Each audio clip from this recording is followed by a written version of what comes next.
સ્થાનિક સ્વરાજ્યની ચૂંટણીને લઈને નર્મદા જિલ્લાનું રાજકારણ ગરમાયું છે। મંડળા જિલ્લા પંચાયતની બેઠક પર અન્ય ઉમેદવારનું નામ જાહેર થતાં એડવોકેટ હરિસિંહ વસાવાએ આમ આદમી પાર્ટીના લીગલ સેલના પદેથી રાજીનામું આપ્યું હતું।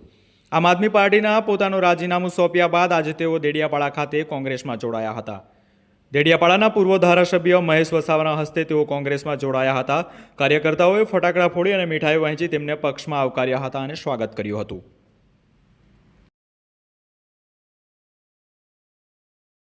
સ્થાનિક સ્વરાજ્યની ચૂંટણીને લઈને દેડિયાપાડાના રાજકારણમાં ગરમાવો જોવા મળી રહ્યો છે। જે આમ આદમી પાર્ટીના જે ઉમેદવારો છે તેઓનું નામ જાહેર થતાં જે હરિસિંહ વસાવા છે તેઓએ પોતાનું રાજીનામું ગઈકાલે સાંજે આમ આદમી પાર્ટીને સોંપ્યું હતું અને આજે તેઓ વિધિવત રીતે કોંગ્રેસમાં જોડાયા છે। તેમનું સ્વાગત કરવામાં આવ્યું છે। દેડિયાપાડાના પૂર્વ ધારાસભ્ય મહેશભાઈ છે આપણી સાથે, એમની સાથે વાત કરીશું। મહેશભાઈ, ખાસ કરીને આજે દેડિયાપાડા ખાતે એકત્રિત થયા છો અને જે હરિસિંહભાઈ છે તેઓ કોંગ્રેસમાં જોડાયા છે, શું પ્રતિક્રિયા આપની?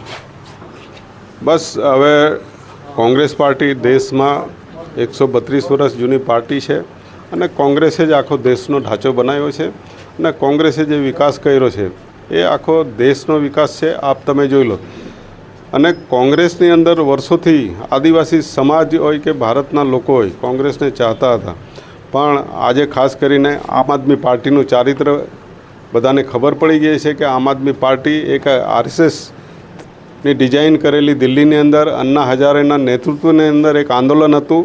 એમાં કેજરીવાલ જેવાને લાવીને આખી ડિઝાઇન કરી હતી અને કેજરીવાલે આમ આદમી પાર્ટી બનાવીને પહેલી તો શીલા દીક્ષિતે જે આટલો વિકાસ કામ કરેલો હતો દિલ્હીની અંદર એને ખતમ કરવાનું, એટલે કોંગ્રેસને ખતમ કરવાનું એ પહેલાં જ બીડું ઝડપ્યું અને કેજરીવાલને ત્યાં દિલ્હીમાં પ્રોજેક્ટ કર્યો આરએસએસે અને કોંગ્રેસની સરકાર ત્યાં ખતમ કરવાનું કામ કર્યું।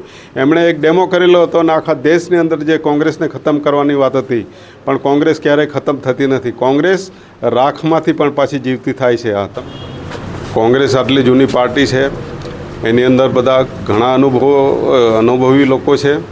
કોંગ્રેસ પાર્ટી એટલે તમે જો લે દેશની અંદર એણે જે કામો કર્યા છે, આ તો ખાલી જે ભારતીય જનતા પાર્ટી છે એ તો ખાલી નામ બદલવાનું કામ કરી રહ્યું છે। આજે તમે જોઈ રહ્યા રોજગાર ગેરંટી, શિક્ષણની એ નીતિ આયોગ, આ બધા જે બનાવ્યા છે, તો કોંગ્રેસે આજે આટલો મોટો વિકાસ કર્યો। જળ જમીન જંગલની વાત કોણે કરી છે? આ ડેમમાં પાણી આપવાની વાત એમણે જ કરી, ડેમોએ કર્યા, પણ સદનસીબે આ 30 વર્ષથી અહીં ભાજપ આવી એટલે આ વિસ્તારોમાં પાણી નહીં આપ્યું। બાકી આખું કોંગ્રેસનું પ્લાનિંગ હતું કે આદિવાસી વિસ્તારમાં પાણી આપવું, સિંચાઈ આપવી અને આ વિસ્તારની અંદર રોજગારી આપવી, પણ ભાજપ સરકારે આ વિસ્તારને જળ જમીન જંગલ લૂંટવા માટે સિવાય બીજું કંઈ નહીં, અને ખાલી આદિવાસી સમાજનો ઉપયોગ કર્યો છે, ધર્મના નામે ઉપયોગ કર્યો છે, પણ હવે લાંબુ નથી ચાલવાનું। આ ભાજપના હવે વળતા પાણી છે। બિલકુલથી આદિવાસી સમાજનો ફક્ત વોટ બેંક તરીકે ઉપયોગ કર્યો હોવાનો તેમણે આક્ષેપો કર્યા છે। આપણી સાથે હરિસિંહભાઈ વસાવા છે, એમની સાથે પણ વાત કરીશું। હરિસિંહભાઈ, આપે જે રાજીનામું સોંપ્યું હતું ને ત્યારબાદ આજે આપ વિધિવત રીતે કોંગ્રેસમાં જોડાયા છો। જો હું આમ આદમી પાર્ટીની અંદર જ્યારે આમ આદમી પાર્ટી અહીંયા આવી તે સમયે આમ આદમી પાર્ટીના હું ઉમેદવાર હતો।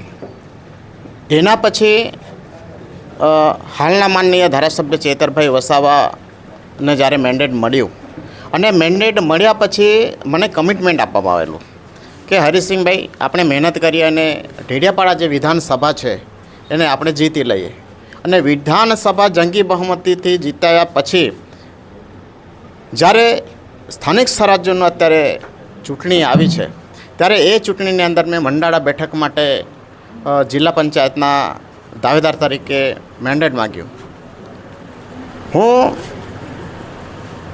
કાયદાનો સ્નાતક છું અને ઘણા બધા પાર્ટીને અંદર ભોગ આપ્યો છે, સખત તન મહેનત કરી અને પાર્ટીને આગળ લાવ્યા છે, પરંતુ જ્યારે મેન્ડેટની વાત આવી ત્યારે પુરુષ સીટ હોવા છતાં એમણે એક સ્ત્રીને મેન્ડેટ આપ્યું જે અભણ છે, જેના કારણે મારી પોતાની જાતને અને ઠેસ પહોંચ્યો છે, જેથી મેં આજે આમ આદમી પાર્ટીમાંથી રાજીનામું આપી જે મારી જે માતૃ સંસ્થા જેને કહેવાય, જેમાં જેણે મને ભણાવ્યો ગણાવ્યો, જેણે આપણને કાયદાકીય પ્રોટેક્શન આપ્યું એવી પાર્ટી સાથે હું જોડાયેલો છું, જેનો મને આજે ખૂબ આનંદ છે.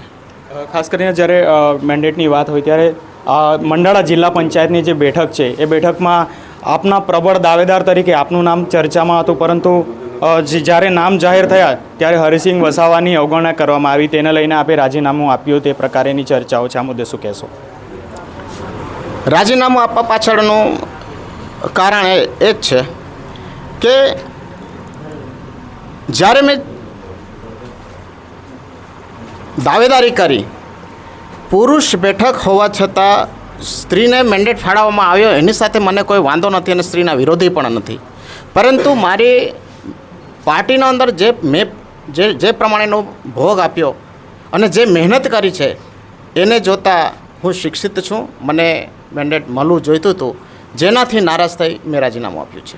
બિલકુલથી તેમની અવગણના કરવામાં આવી અને જે મેન્ડેટ જ્યારે જાહેર કરવામાં આવ્યું ત્યારે તેમનું નામ ન જાહેર થતાં ગઈકાલે તેમણે આમ આદમી પાર્ટીને પોતાનું જે રાજીનામું તે સોંપ્યું હતું. પરંતુ જે ચૂંટણી યોજાવાની છે સ્થાનિક સ્વરાજ્યની ચૂંટણીને લઈને નર્મદા જિલ્લાનું જે રાજકારણ છે તેમાં ગરમાવો જોવા મળી રહ્યો છે. સ્વાભિમાન મીડિયા સાથે હું નલિન ચૌધરી, ડેડિયાપાડા, નર્મદા.